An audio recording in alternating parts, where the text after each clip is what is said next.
Black girl seen at husband's grave. White widow's discovery leaves her in tears. Margaret Collins's world now resembled a rocky landscape of shadows at 57. The widow only found comfort in her daily pilgrimages to Milbrook Cemetery, where her husband Arthur was buried under. The polished headstone had turned into her anchor in a life unrolled on the chilly earth.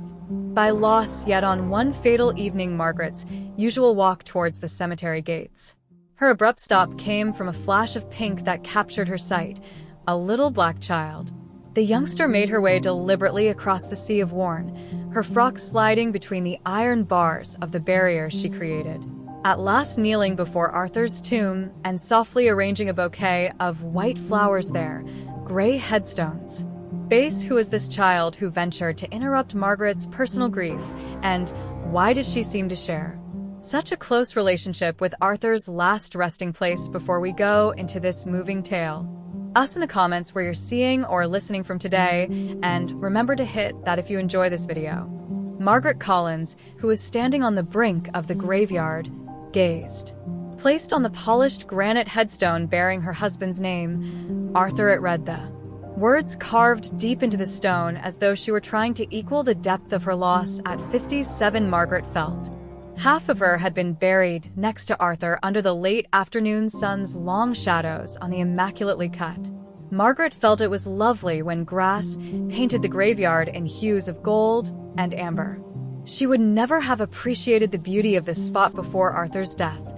Now, in a melancholy sort of sense, it was a daily journey, a custom that both relieved and tormented her as recollections of their first date at the nearby diner, when Arthur had frantically spilled his coffee all over, flooded her memories. Arthur had been nervous himself their wedding day, when he had gazed at her with such love that had caused tears to flow from her eyes. The many evenings on their porch swing, debating everything and nothing at all. Each memory was a treasure and a gift. Torture reminded her of one memory she had lost especially on. She would have held their last goodbye if only she had known it would be in her mind. He tightened his kiss, then told him once again how much she loved him. The way of those whispered words and unrealized deeds, she felt great pressure on. "I miss you, Arthur," she muttered, her fingers across his name's letters. "I miss you so much." Margaret stood for a long time, lost in her memories and ideas. She understood it was unhealthy to live near Arthur. Thus the cemetery had evolved into her sanctuary. Much on her loss, but she couldn't help it. Her life seemed empty all. Just as the sun started to get lower in the heavens, Margaret grudgingly decided time was running out. She gently kissed her fingertips, pressed them to Arthur's name, then turned to. Her movements were deliberate and slow as she descended the meandering road towards the cemetery gates. Exactly as she, Margaret blinked, staring toward the exit, then noticed a flash of pink. A tiny child no more than 8 years old had just arrived at the cemetery and was wearing a worn-out, somewhat damaged garment. Dirty pink clothes the child's dark skin strikingly against the delicate pink of her clothing, distinguishes her even more amid the melancholy environment of the. Margaret scowled in a perplexity at the sight of a small youngster doing what? Here alone, especially at this hour. The girl moved deliberately, her eyes focused straight ahead, apparently blind to Margaret's presence. "Hi," Margaret called out gently, yet the girl ignored her. She kept silently walking toward the graveyard, her little shape soon. Margaret thought about pursuing the child, but the disappearance behind a clump of gravestones was just temporary.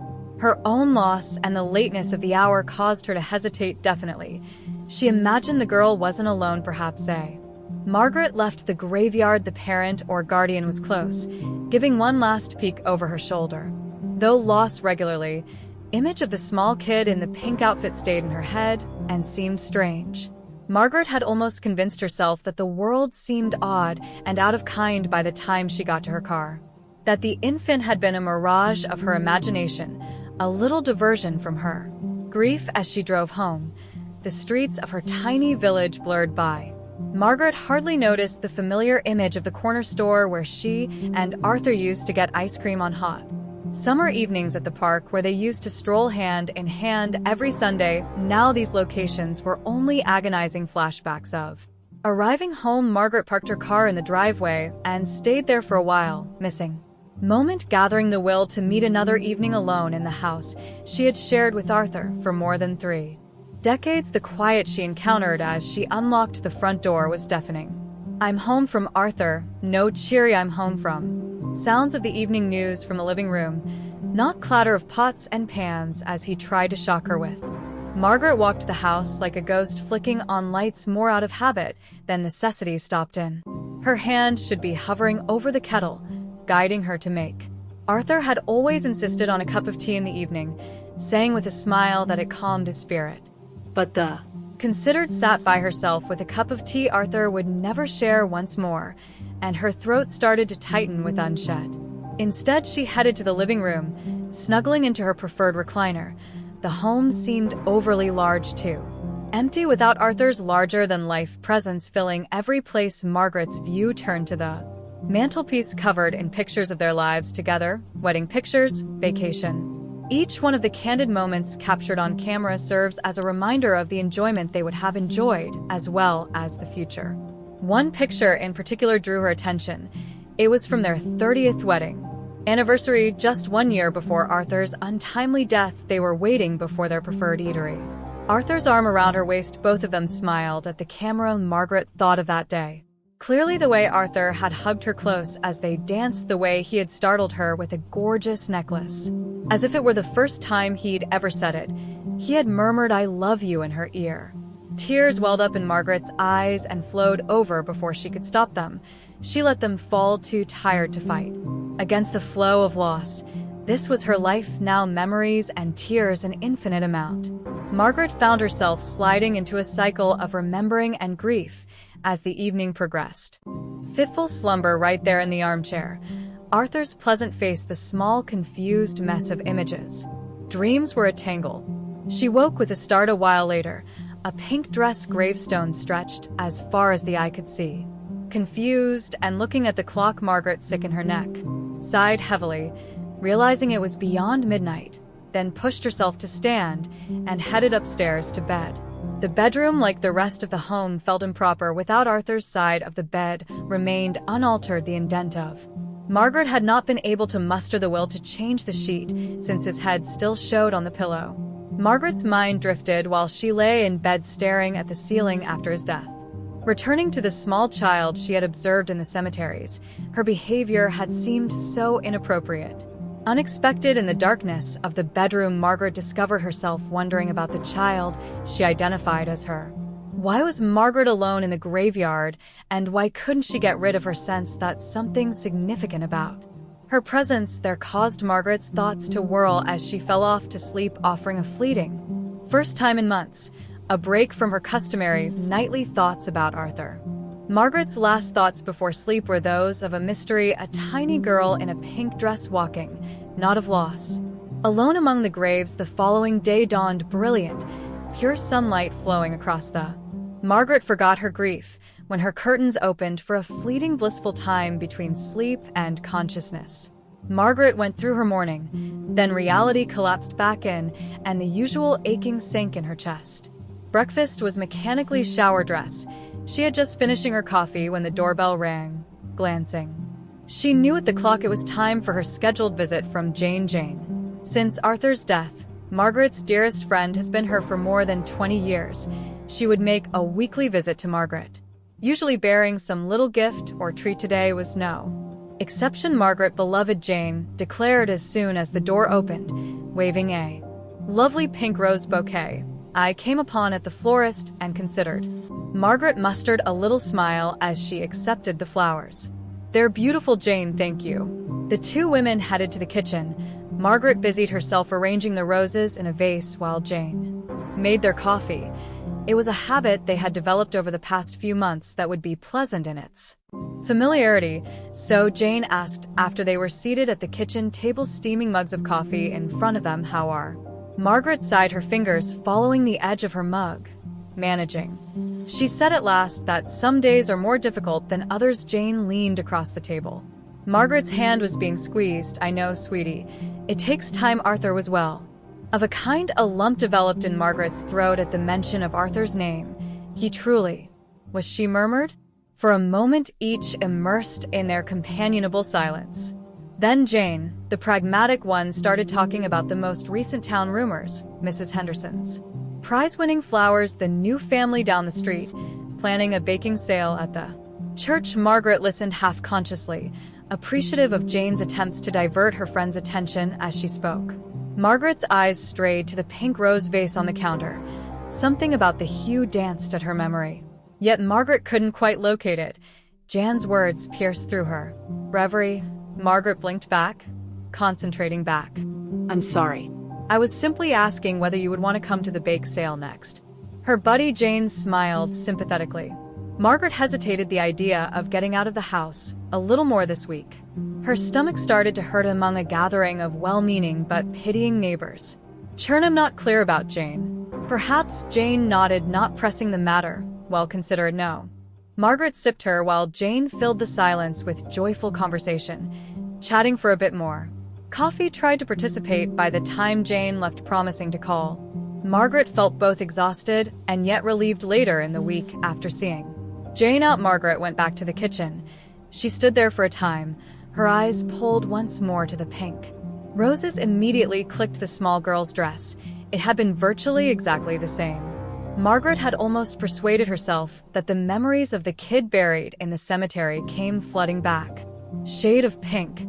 Looking at the roses, she was sure the girl had been a dream or a grief-induced hallucination. Real Margaret sought to relax by settling on the couch in the living room, trying to push ideas of the enigmatic girl out of her head, yet the image stayed a tiny figure in a worn pink dress wandering alone among the gravestones. Why was she there, and why? Margaret pondered, lost in silence. Was she pulled to this mystery? Margaret started abruptly remembering the cake she had placed in the kitchen as the timer there blared a piercing beep. Before Jane arrived, Arthur's favorite lemon cake was a basic one he had been making weekly since.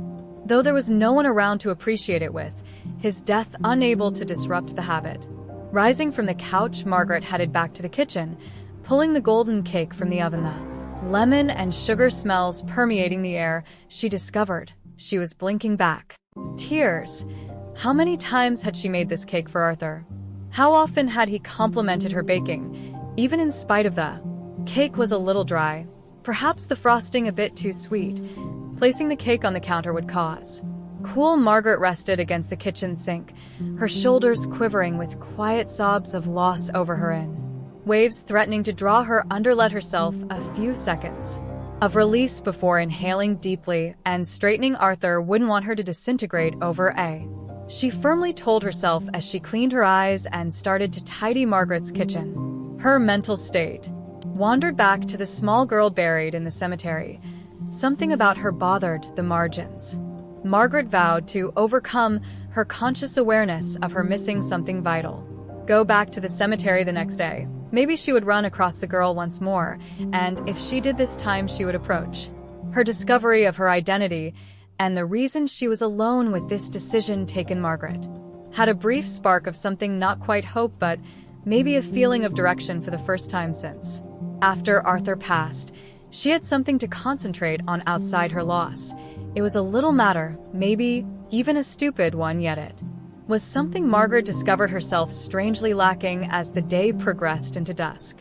Restless, she fed the house, straightening pictures that didn't require straightening, dusting surfaces that were already clean. Her thoughts kept returning to the pink dress girl, devising situations and justification for her appearance in the cemetery. Meant she either lost a runaway or maybe she was visiting a grave of a loved one, exactly like Margaret was.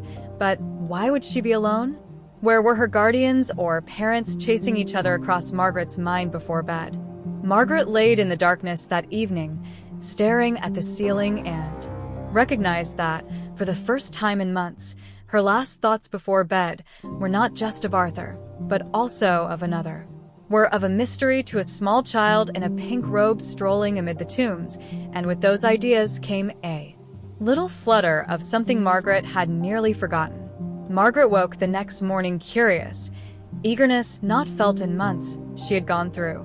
Her morning ritual beyond normal, her mind concentrated on the work ahead and returned to the cemetery and ideally seeing the small daughter, one more, while on her way to the grave. Margaret's pulse beat a little quicker. She couldn't explain even to herself why she felt so pulled to this mystery. Maybe it was only a diversion from her loss, something to concentrate on outside the never-ending circle of death, and perhaps it was something more she couldn't yet connect with. Remembrance. Arrive at the cemetery, Margaret parked her car and headed to Arthur's tomb, laying fresh flowers by the headstone, her fingers lingering on the cool marble as she softly greeted her late. Then, instead of leaving as she usually did, husband reclined onto a nearby bench and peered across the graveyard for any indication of the small girl. Time appeared to slink by Margaret, observed as other guests came and left, carrying to graves or just honoring their memories, but there was no indication of the girl in the pink dress. Exactly as Margaret was starting to consider, she had dreamed the whole event. A flash of pink caught. She saw the same small kid sporting the same faded pink.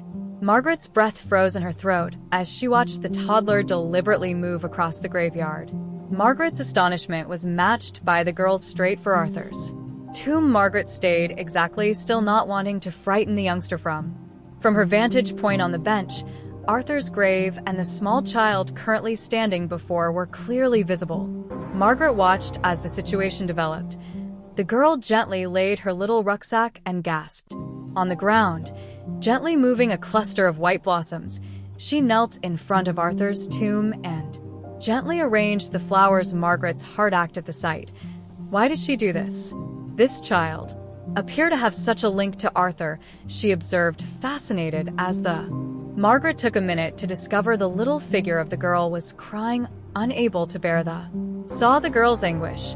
Margaret gently rose from the bench and started to methods she used gently, not wanting to frighten the infant. As she drew near, she could hear the gentle voice of the girl talking to the tomb as though she were in direct discussion with Arthur himself. Elise, with thoughts about how this youngster knew Arthur, why hadn't Arthur ever mentioned her, and why was this whirled in her head. Margaret, here alone, obviously in great pain, inhaling deeply, gently murmured hello. The effect was instantaneous. The girl's head whipped wide. The toddler hurriedly dried her eyes before Margaret could say another word. She was panicky. Away, her small hands shaking. Wait, Margaret murmured softly, moving gently toward it. It's okay. Just. She jumped to her feet, grasping up, but her remarks were ignored. Want to talk to you. Her hurried rucksack caused her to knock over the meticulously placed flowers without looking backwards. Ran her pink dress billowing behind her, then vanished among the. Stunned by the unexpected change of events, she gazed down at the scattered white blossoms on tombstones. Margaret stood there. Arthur's tomb, her mind spin with uncertainty and doubts. Bowing down, she softly. As she was arranging the flowers back in order, she observed they were basic wild flowers, the kind found in the meadow directly across from the graveyard walls. Oh, Arthur, she murmured, her fingertips across the letters of his name on the headstone, wondering who is doing this. Margaret felt a spark of something else than grief, curiosity, anxiety, and a death since his passing. Great urge to know. Sat at the tomb for some more time, immersed in contemplation before at last heading back to her car. The trip home was a haze. Margaret's imagination kept reliving the scenario in the cemetery over and over, the girl's sobs, her deliberate placement of the flowers, the way she had addressed Arthur's tomb, as though he could hear her. All spoke to a strong relationship, yet how and why had Arthur not addressed her as she arrived into her driveway? Margaret decided something. She would come back to the cemetery later on. She needed answers, and speaking with the girl Margaret missed that night was the only way to acquire them. She slept illudedly. She twisted and turned her head, full of pictures of the young child in the pink dress. She dreamed of seeing Arthur as the youngster laughed and chatted with him, always just out of reach. She woke feeling more exhausted than when she had gone to bed, but Margaret arose the next morning driven once more to answer this riddle. Before dawn, she left rapidly, driven by a sense of urgency she had not felt in months. The home, the sky was just starting to lighten. The fading stars painted the first signs of sunrise. When Margaret arrived, The cemetery was silent and quiet. She made her way to a bench close to Arthur's tomb settling. Margaret tightened her cardigan, and the early air was cold and to wait. Sitting there watching the heavens gradually brighten, she found herself softly chatting about her shoulders. She mumbled, "Arthur, I wish you were here to clarify all this." "She is Arthur. Why didn't you tell Margaret about her time?" Seemed to creep by. Watched as the graveyard came alive around her, birds starting their melodies, little animals crawling around there. Business, she was starting to consider. A girl wouldn't visit when she saw movement near the graveyard fence, her heart faster as she noticed a small figure sliding across a fence gap. The girl still sporting the same faded clothes. Pink clothing. Margaret watched the youngster, holding her breath, not daring to move. She headed toward Arthur's tomb. Her motions were quick today. Her head dropped as if she were terrified of being. She swiftly took a little white branch of flowers from her bag and laid them on the headstone. Margaret tried to hear the girl speak some words to the grave, her voice too low to make. She was already turning to leave her departure before Margaret could choose whether to approach the girl. Fast as she arrived, her little shape vanished across the main gate of the. Margaret sat frozen for a minute, caught between visiting Arthur's tomb and following the girl's natural curiosity out, and she found herself chasing after the toddler at a safe distance to prevent frightening her the way led. They emerged from the tomb and followed various meandering paths. Margaret's mind flew with. Where was the child headed? Where were her parents? Turning another corner, Margaret's inquiries were answered in a manner she never would have guessed. At the end of the street stood an ancient brick building under a sign saying Sunnyside Orphanage. Margaret saw in shock. Quiet as the girl vanished within an invisible front gate. Orphanage. Margaret, with the insight like a bodily blow, this small daughter. An orphan who seemed to have such a close relationship to Arthur. How? Why? The questions kept running through Margaret's head as she stood there fixating on the orphanage gates following a. Margaret hesitated, then walked to the door. Her hand shook slightly as she punched the buzzer, but her speech was consistent when she addressed the staff worker greeting her and mentioned, "My name is Margaret Collins. I would want to discuss one of your children." The next hour went in a haze for Margaret. She was seated in a small office, looking a kind face. Mrs. Thompson, the head of the orphanage, Mrs. Collins. Mrs. Thompson identified herself as said. Margaret nodded her hands as softly, "You asked about one of our children." Securely in her lap. "Yeah, a small child, approximately 8, I believe, wearing a pink outfit." Mrs. Thompson's eyes grew big in as she visited my husband's tomb. Lily answered, "Yes. We attempted to stop her, but she has been slipping away to visit a graveyard." "You must mean Lily." Trailed off, shaking her head, Mrs. Sutter. "How do you know about?" Margaret inhaled deeply and started to go over everything she had seen Lily in when visiting Arthur's tomb. As she spoke, the girl, clearly connected to her late spouse, watched Mrs. Thompson's face change from uncertainty to knowledge and last to a profound sorrow. When Margaret completed, Mrs. Thompson remained quiet for a considerable period, then sighed heavily and started talking. "Mrs. Collins, I believe there's something you need to know about your husband and Lily." As Mrs. Thompson spoke, Margaret felt as though the earth was slanted on its axis and discovered that Arthur had been frequent visitor to the orphanage for the. Since Lily arrived last year, he had developed particular interest in the girl, helping her emotionally and financially through a serious sickness that had called for costly medical treatment. Arthur visited Mrs. Thompson regularly, like a father to Maya. She explained softly. Carried toys and books. She even hesitated, looking at Margaret.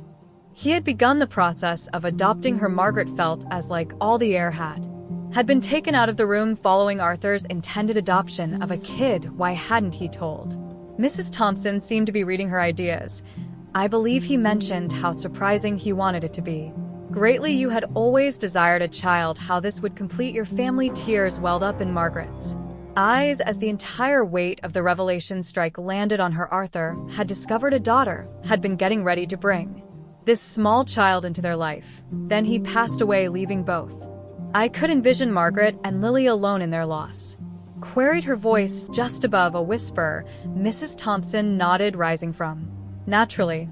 Margaret waited, her mind whirled. "And I will go fetch her."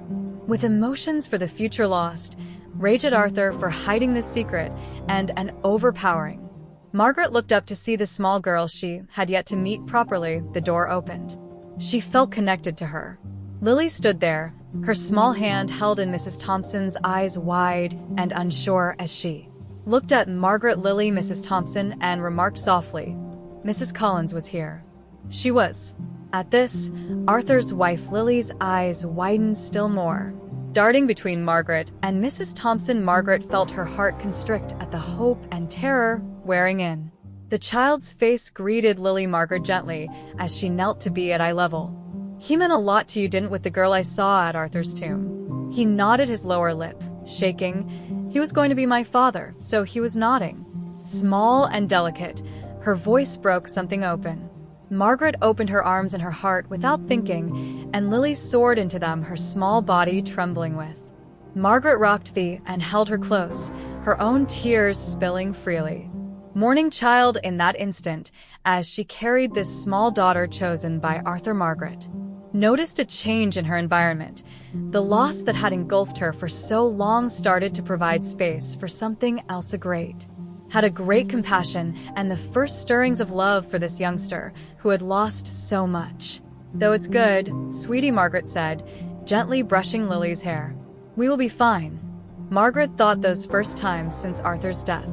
Words might indeed be accurate. As Margaret held near the pieces of the puzzle started to fit together, she recalled Arthur's enigmatic phone calls, the times he had come home later than normal with a covert smirk on his face. At the time, she would have ascribed it to employment or maybe a surprise for their anniversary. Now she knew he had been here at the orphanage hanging out with Lily, getting ready to bring her into there. Mrs. Thompson gave them some privacy, leaving the office when Lily's tears at last stopped. Margaret softly pulled back, cleaning the tears from the girl's cheeks with kind hands. "Lily, sweetie," she said gently, "could you tell me about Arthur, regarding the time you spent with him?" Lily nodded, hiccuping slightly as she tried to slow down her breathing. He was so friendly that she started, her voice small. Still consistent, though. "He would read me stories and bring me sweets every week." Margaret occasionally grinned, knowing Arthur's sweet tooth in this exact detail. "That sounds exactly like him." She pushed, "What else?" "When I started to feel uncomfortable," Lily kept on, eyes growing far away, "with the memories, he stayed with me in the hospital. He held my hand when I was terrified and told me funny tales to make me laugh." Margaret sensed a new flood of tears about to pour over this. The sweet Arthur she knew and loved, always ready with a joke to lighten a difficult moment. She could imagine him seated by a hospital bed, his big palm swallowing Lily's small one, his warm voice whirling tales to divert her from her suffering. "He mentioned you, Lily," and immediately her eyes turned on Margaret's face. He stated, "You had so much love to offer, and you were the friendliest person he had known." Margaret's breath seized in her throat. She murmured. Lily nodded. She trailed down her lower lip as clearly, "He said you would be the best mother ever." "I was so thrilled," Lily, since shaking once more, "calls for what, sweetheart?" Margaret gently asked. "Spoken to have a mom and dad, to start a family." The words hit Margaret like a. She drew Lily close once more, her heart breaking for this youngster who had come so near to having the family yearned for, just to have it taken away by ruthless. "Oh, Lily, I'm so very sorry." I'm murmuring, stroking the girl's hair. "I'm sorry they sat like that for so long." It helped them to find solace in their shared loss. Shared love for Arthur. When Mrs. Thompson softly knocked on the door, Margaret startled too. "Mrs. Collins," Mrs. Thompson replied gently. "Know how much time had passed. I hate to interrupt," but Margaret nodded grudgingly, "and I thought you may enjoy certain items." Lily, the girl, gripped her hand and let go as they trailed Mrs. Thompson down a corridor from the office. As they entered Lily's little bedroom, Margaret knew it was, though simply furnished. Margaret's eye was drawn right away to a bookshelf above the bed and little objects. She understood Arthur's inclination in the assortment of children's classics and the well-selected plush animals. Nevertheless, her gasp came from the framed picture on the bedside table. Photographs of Arthur and Mir captured what would have been only a few weeks before his death. He was pushing at a park Margaret scooped up the frame with trembling hands and Mare on a swing, both of them giggling with sheer delight. Joy emanating from each of their faces he brought for her last month. Mrs. Thompson gently clarified that before she wanted her to have a picture of her new dad to gaze at every night. Margaret nodded mute around the lump in her throat and went to sleep. Looked at Lily, who was staring at her nervously as though Margaret would be furious over the. Margaret managed to say, smiling at Lily, "Photo, it is a lovely one." Her tears, "You both seem so joyful." Lily's face brightened at these words, and she approached Margaret, pointing at the picture that marked the happiest day she had ever lived. Voice tinged with both happiness and sorrow. "Dad," meaning Arthur. "He brought me to the park and purchased ice cream. He claimed it was practice for when I moved in with you." Margaret's heart contracted at Lily's slip, "Dad," and the way she had done. She instantly rectified herself, then bent down to Lily's bedside table and reset the picture. Level holding both of the girls' hands in hers, "Lily," she murmured gently, "I want you to know something. Arthur, your dad, in all the relevant respects, and I know he loved you very, very much." Lily's tears once again, but this time there was a glimmer of hope. Margaret affirmed, gripping Lily's. "Really?" In them she muttered, "Hands softly. If it's okay for you, I would want to get to know you if more. Regarding the times you spent with Arthur, and to inform you about him as well, would you want?" Lily nodded enthusiastically, a little smile breaking through her tears. "Yes," she said as Margaret got up, still clutching Lily's hand, that she felt a change in her. Along with the ongoing anguish for Arthur and the future they had lost, the loss was still there. Something fresh, a feeling of warmth, a sense of direction, the first stirrings of affection for this small child Arthur had selected to be their daughter. She gazed at Mrs. Thompson, observing the exchange with a blend of optimism and despair. "What happens now?" Margaret asked, her voice consistent.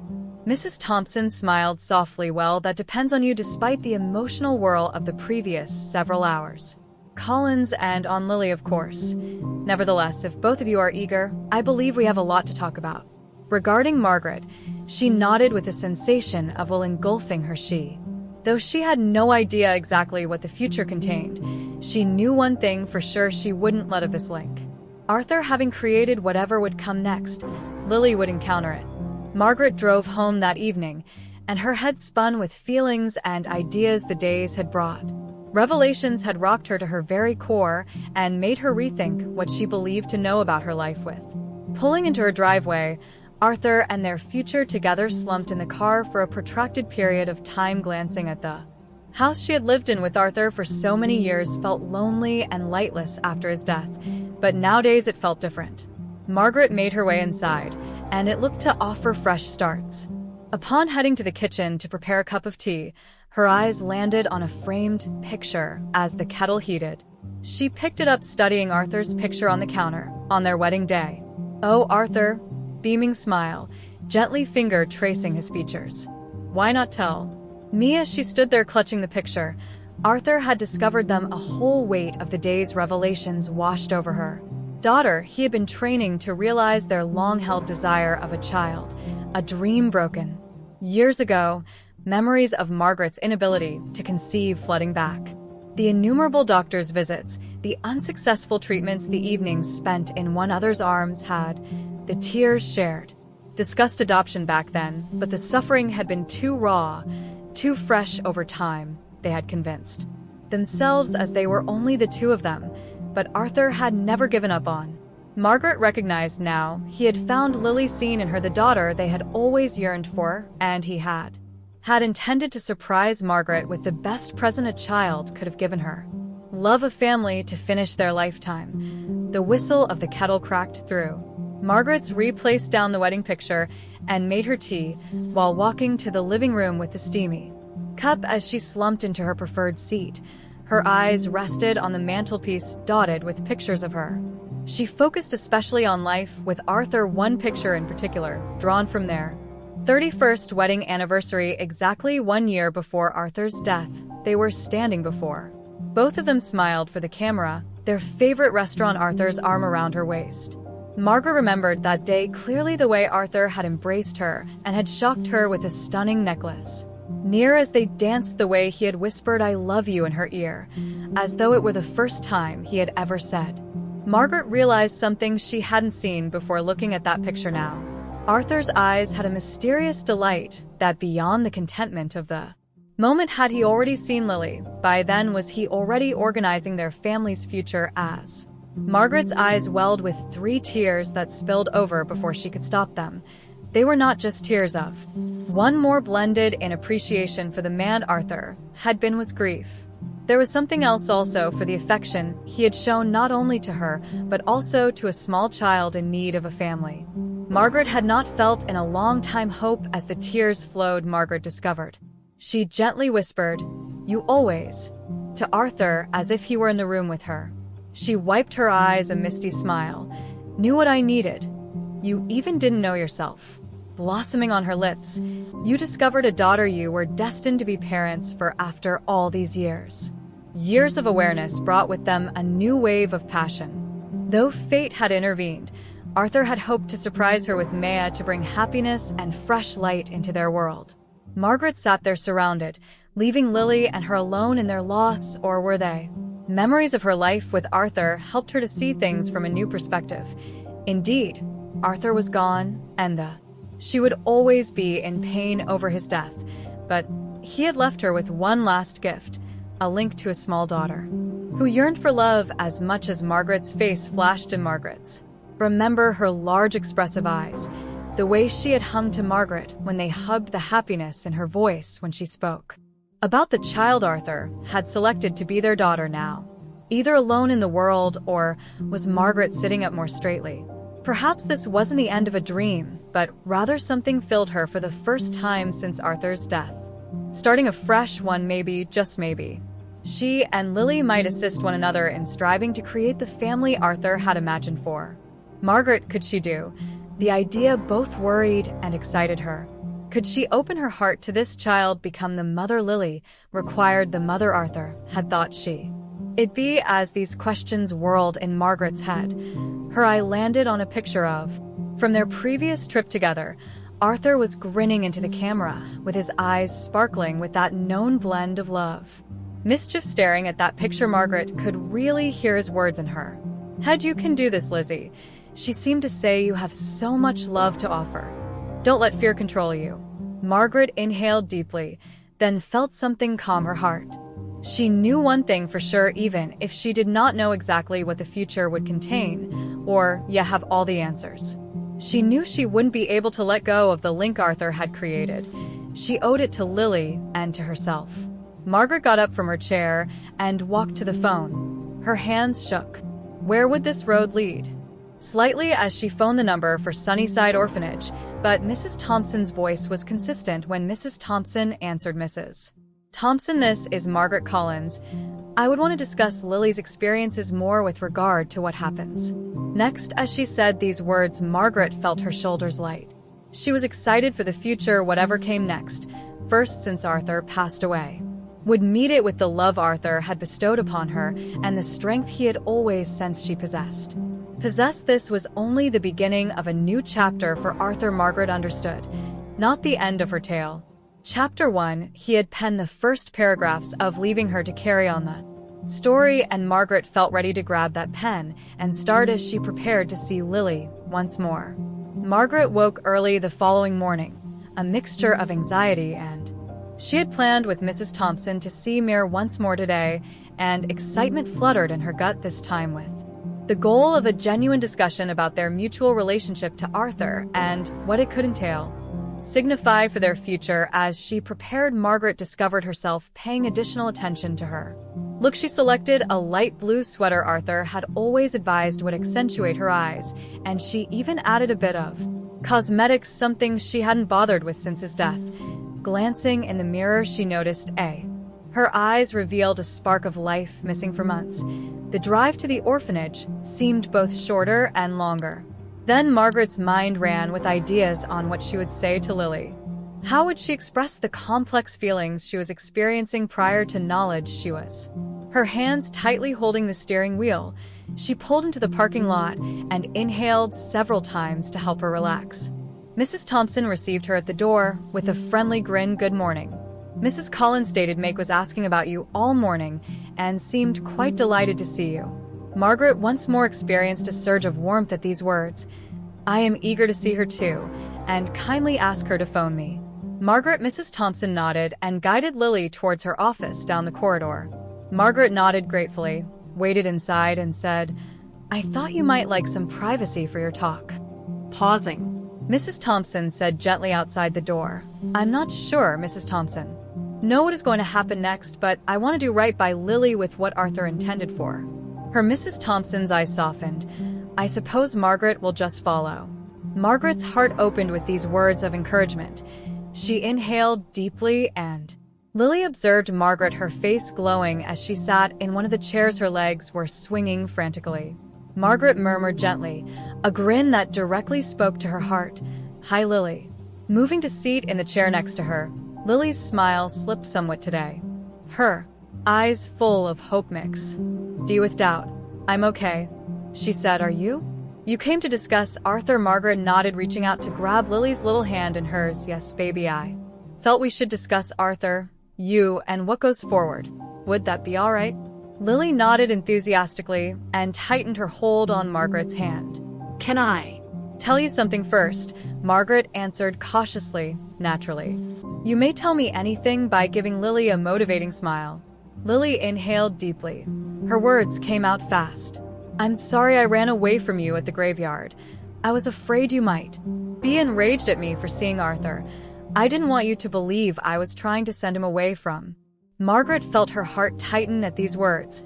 Oh, Lily, she replied gently hugging the girl. You don't have to apologize. I am not furious at all. Rather, I am happy you were. Seeing Arthur reveals your great affection for him. Lily relaxed into the hug, her small arms. He remarked, her voice muffled as he wrapped around Margaret's waist. She was really kind to me. Against Margaret's jumper, I felt unique like I. Margaret tenderly stroked Lily's hair, feeling tears well in her eyes. You do matter, Lily. You are very important to Arthur and to me, too. Lily drew back slightly, staring up at Margaret with wide eyes. Really, honestly, she inquired, her voice little and eager. Margaret confirmed, smiling through her tears. Lily, theirs. Margaret started to convey something about Arthur and me, about you, and so Margaret needed to inform you. She shared with Lily her and Arthur's protracted battle to conceive in line with their ideal of parenting. She clarified how Arthur had discovered Lily and seen her the daughter they had always desired. She examined Lily's face closely as she spoke, witnessing the emotions flicker across her features: astonishment, joy, sadness. Hope. Arthur wanted us to be a family, Margaret said gently. He was intending to. He wanted to surprise me with the most amazing present I could picture, so he brought you home to live with us.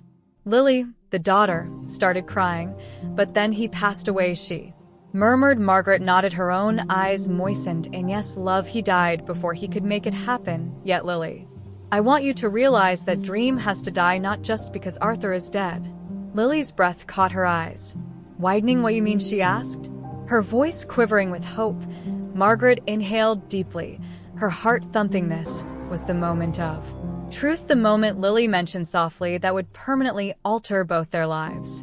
Although we don't know each other very well yet, if you're ready, I would like us to spend more time together to get to know one another better and possibly check whether we might grow to be a family, just like Arthur desired. Lily's eyes to be absolutely wide. Her mouth opened in disbelief for a while. Then she just stared at Margaret as though she cannot accept what she was seeing. Hearing then, she threw herself into Margaret's arms. Yes, she cried, her part sob and half laugh. Voice muffled against Margaret's shoulder. Yeah, please. I really want that so much. Margaret hugged Lily tight, her own tears streaming freely now as she sat there tending to this small daughter Arthur had selected. She sensed a change in her heart as the loss she had been carrying for so long started to provide space for something else: hope, happiness, and the earliest stirrings of a mother's love. We will take one day at a time, Margaret whispered, smoothing Lily's hair. We'll get to know one another and work this out together. Lily nodded against her shoulder, her arms closing around Margaret's neck. She murmured thanks. Margaret felt peace, as you so much, as they sat there clutching each other, settle over her. She realized that becoming a family would not happen overnight. But for the first time since Arthur's death, she felt really alive, full of optimism for the future. This she recognized. Arthur's last present to her was not only a child to love, but also a chance at a fresh start to respect his memory.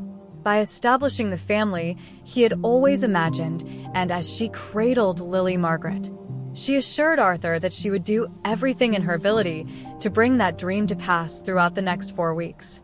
Swirl of activity and feeling for Margaret and Maya, enabled by Mrs. Thompson and the Sunnyside Orphanage staff, started the process of better getting to know one another. Spending time at Margaret's house and the orphanage, their first trip together was to the park where Arthur had accompanied Lily that day, caught on camera as they strolled hand in hand down the same paths Arthur and Lily had chosen. Margaret felt a bittersweet aching in her heart, then saw the joy on May as she revisited joyful memories and produced fresh. One of them helped Dad, meaning Arthur, push me so that the suffering was lessened. High on the swings that day, Lily said her eyes gleamed with the memory I felt like I could touch. Margaret grinned and softly squeezed Lily's hand. She always did love to create. People laughed and enjoyed themselves. Why not we try to touch the heavens? Their laughter resonated throughout the park as they alternately pushed one another on the swings. Margaret sensed she realized this was what Arthur had wanted for them. Warmth creeping through her chest, laughing, and the straightforward. Margaret started making adjustments to get ready for Lily's arrival back at home, enjoying family life. When she finally arrived, she tidied the spare room, which had been used for storage, such that it became a bedroom appropriate for a small child. She decided to paint the walls soothing purple. Remembering how Lily's eyes had brightened at seeing a purple plush animal at the orphanage while working with Margaret. She was discussing her ideas and worries with Arthur, as though he were really here next to. She would say, as she built a bookcase or hung curtains, "I hope I'm doing this right, Arthur. I hope this is what you had in mind for Margaret, who was visiting us one afternoon."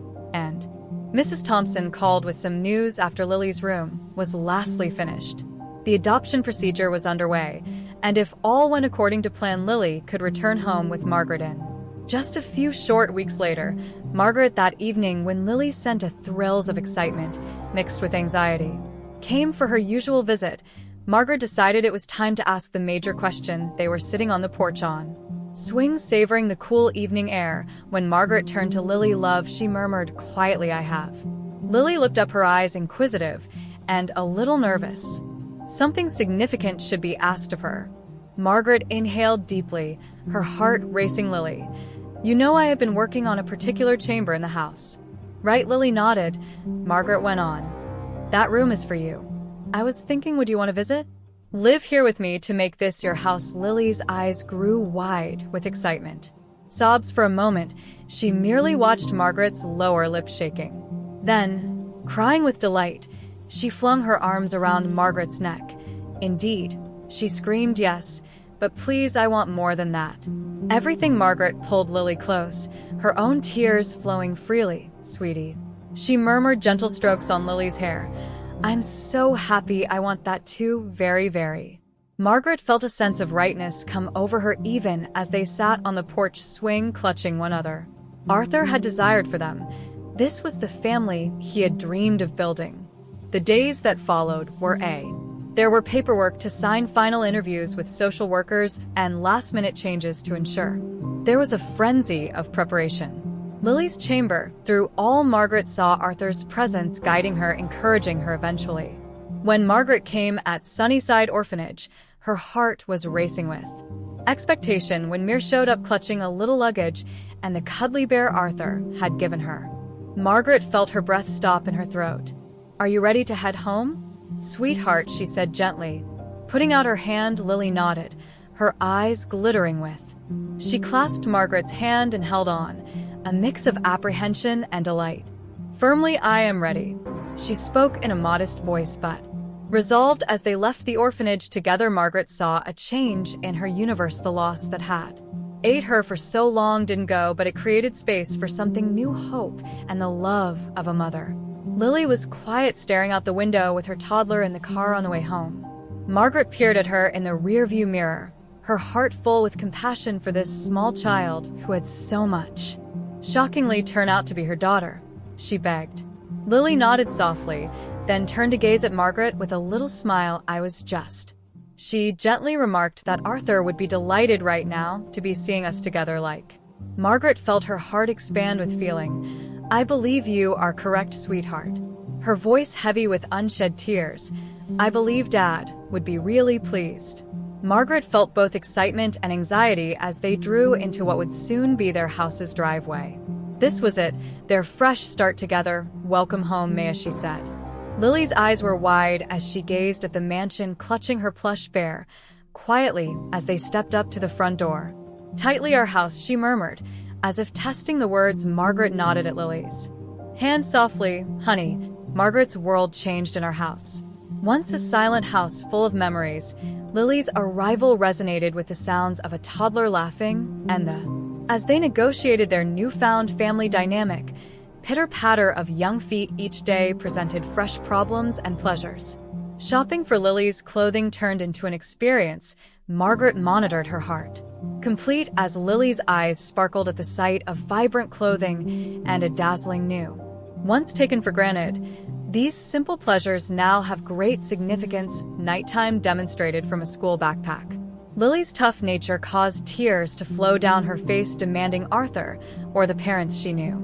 Hardly remembered, in these times Margaret would embrace the infant in her arms and whisper comforting words and humming lullaby until Lily sank back to sleep through all Margaret experienced. As Arthur was teaching her in quiet moments, she discovered she was chatting to him about her doubts and successes as she accepted parenthood as the call from the social worker arrived unannounced one evening.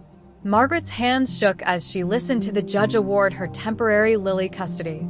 Over a special breakfast of chocolate chips, the whole adoption was handled next morning. Margaret told Lily the news.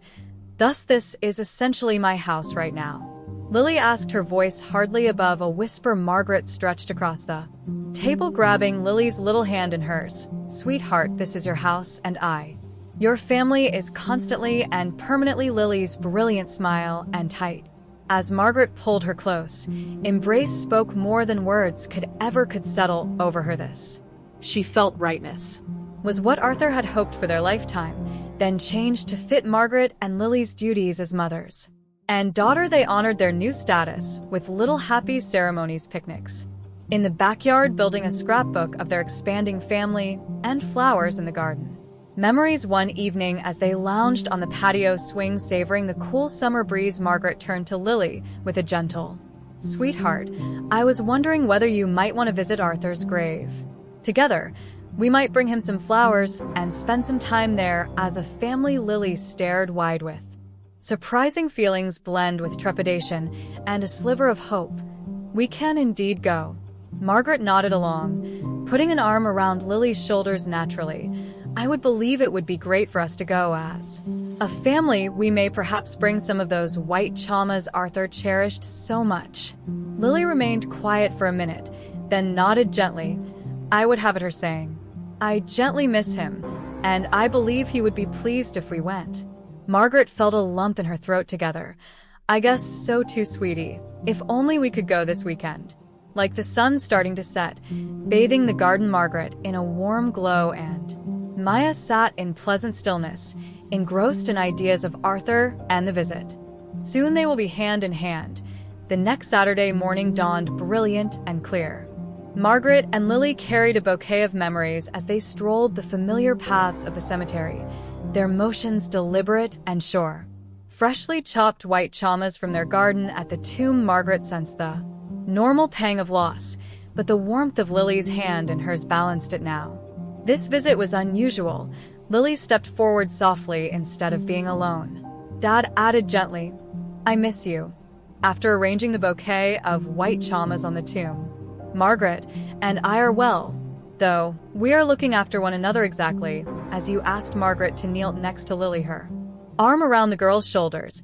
Arthur contributed, his voice now as a family, heavy with feeling, much as you would arrange land. They knelt together. Margaret felt a great sense of peace. The loss still lingered, but it no longer dominated her. Instead, it had made space for joy, for love, for the exquisite gift Arthur had given her in. Maya, might we arrange some chamas around the Margaret proposed tomb as especially honoring the face lighted by Arthur Lily? Can we? That would be lovely. Together, as they worked to line Arthur's tomb with a row of camellia shrubs as they watered the young plants, Margaret sensed and patrolled the ground, thereby tending not just the blossoms, but the golden love Arthur had left behind. The setting sun cast. As they stood back to appreciate their job, the white camellia blossoms seemed to glitter over the graveyard. Promise of beauty to come. Do you suppose Dad will like it, Lily? Asked her hand slipping into Margaret's soft grip. Though she said gently, I believe he would adore seeing us together like this, even sweetie.